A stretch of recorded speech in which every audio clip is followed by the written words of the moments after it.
things that made our year. I feel like there were so many major events that happened this year, and honestly, some of them quite the revolution. Viva was giving Viva, but some of them are just pure entertainment. I feel like this year we've had not just Boys to Men coming into the country, we had one of the biggest soul festivals as well happening in the country. Podcasters had a lot going on as well when it comes to doing live events and making so much entertainment.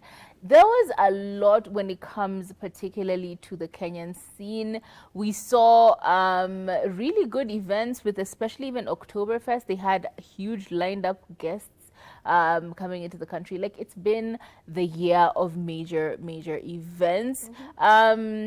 And I think something, we even went to the Nairobi Film Festival that was hosting a huge collage of like African, films and Kenyan films that have been done by Kenyans for Kenyans.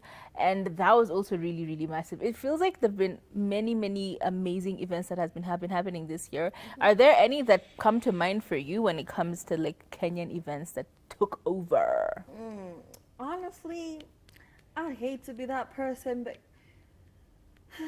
apart from Mando, nothing really impressed me, to be honest.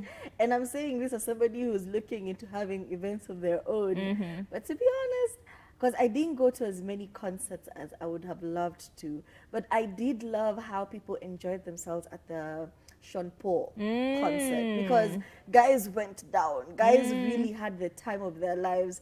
And I love how majority of the audience was millennial and walikatika. If you have seen Akina Kate, actress Nauko, they had a time of their lives. So I think that was the most successful event I could say of 2024. I love that people had fun, and there was no hiccups along the way. You know how there's always like a problem at an event, like we had the Willy Pauls, the Willy Poses of events. Nah, that event kind of went smoothly. People had fun. People were taken care of.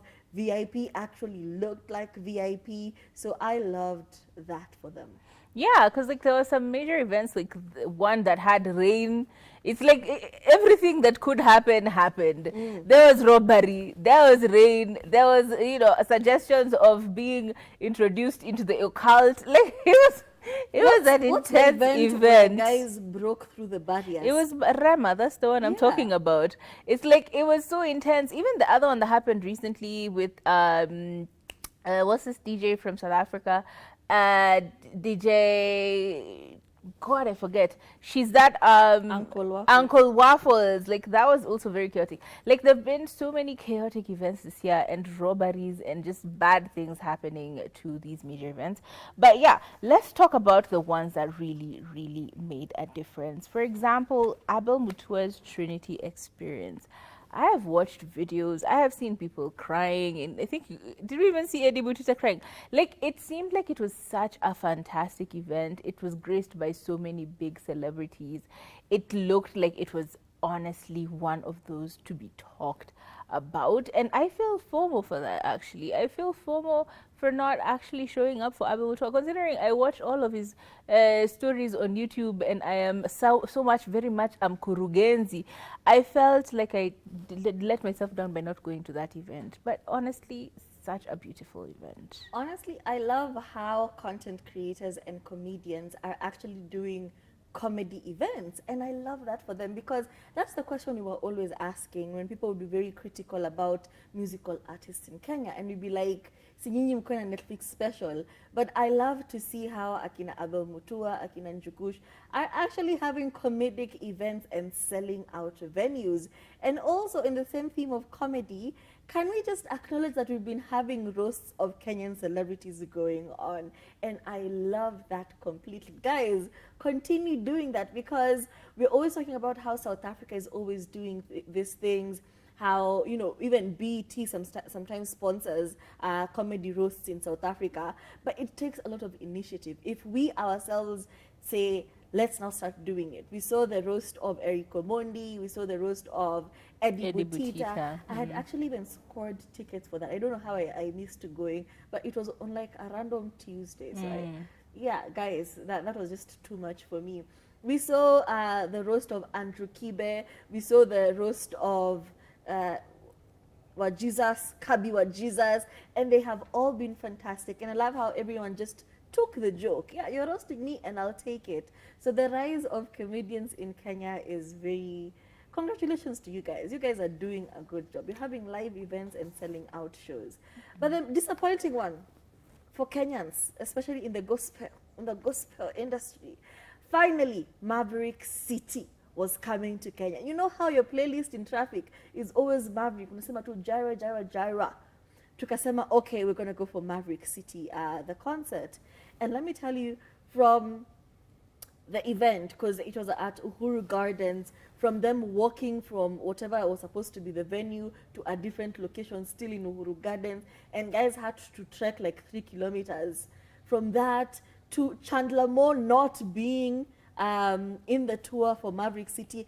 And you know, it's like if you guys go to see Destiny Child and Beyonce is not there. So like it did not make sense. Yes, people had a time, it rained severely, but they were praising Jehovah and good for them. But that was one very unsuccessful event. Yeah, it sounds like it was chaotic. But like in addition to that, let's talk about the finance bill Mandamanda, because that was also major, and it happened across the country for many weeks. And I think that was a revolution because it felt like Kenyans are very okay with things happening and happening to us, and we're just like, ni maisha, ni Kenya, kuna kuanga hivyo. But seeing people coming through in massive numbers to fight for their rights. In addition to that, there was also the Women's March that happened this week, actually. I mean, a few weeks ago. And honestly, a huge event. We saw Kenyans coming through in numbers to voice their opinions, voice their rights, speak about it. We made international news because of it, and some changes were made, and we're still waiting for the rest to be made. But that was a huge thing for Kenya, and I think for a long time, it was a long time coming, and hopefully a lot more great results come from it. But yeah, that was one for the books for sure. Yeah, and it's unfortunate that people forget that protesting and picketing is absolutely legal. Yep. Like this is, as a democratic country, we do have the right to protest against something we do not feel is right, to picket and advocate for our rights.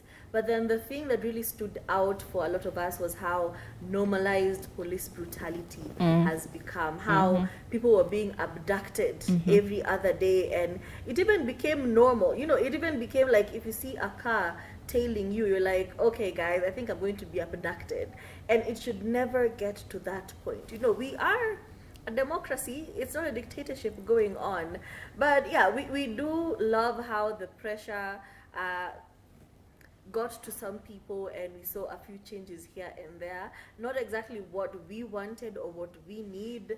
There are still a lot of things going on, because what do you mean 500 million